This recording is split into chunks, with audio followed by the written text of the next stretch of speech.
out our campaign.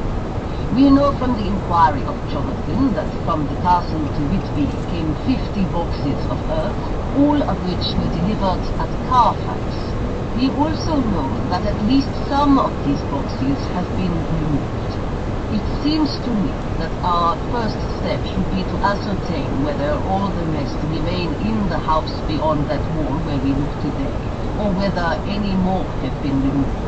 If the latter, we must trace... Here we were interrupted in a very startling way. Outside the house came the sound of a pistol shot. The glass of the window was shattered with a bullet which, ricocheting from the top of the embrasure, struck the far wall of the room. I'm afraid I was half a coward, for I shrieked out. The men all jumped to their feet. Lord Godalming flew over to the window and threw up the sash.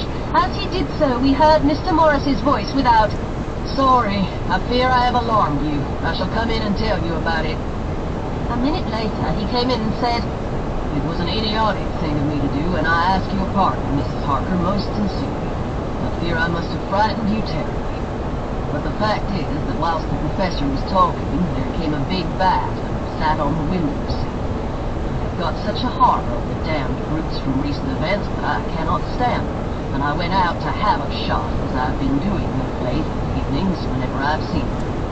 You used to laugh at me for it then, Art. Did you hit it?" asked Dr. Van Helsing. "I don't know.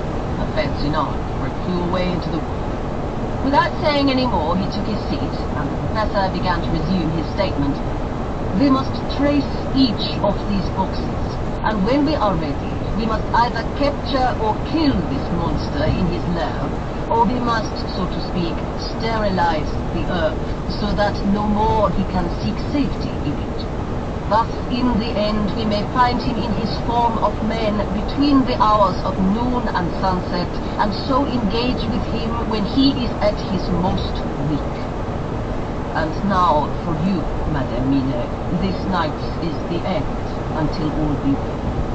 You are too precious to us to have such risk. When we part tonight, you no more must question. We shall tell you all in good time. We are men and are able to bear, but you must be our star and our hope, and we shall act all the more free that you are not in the danger such as we are." All the men, even Jonathan, seemed relieved, but it did not seem to me good that they should brave danger and perhaps lessen their safety, strength being the best safety, through care of me. But their minds were made up, and though it was a bitter pill for me to swallow, I could say nothing save to accept their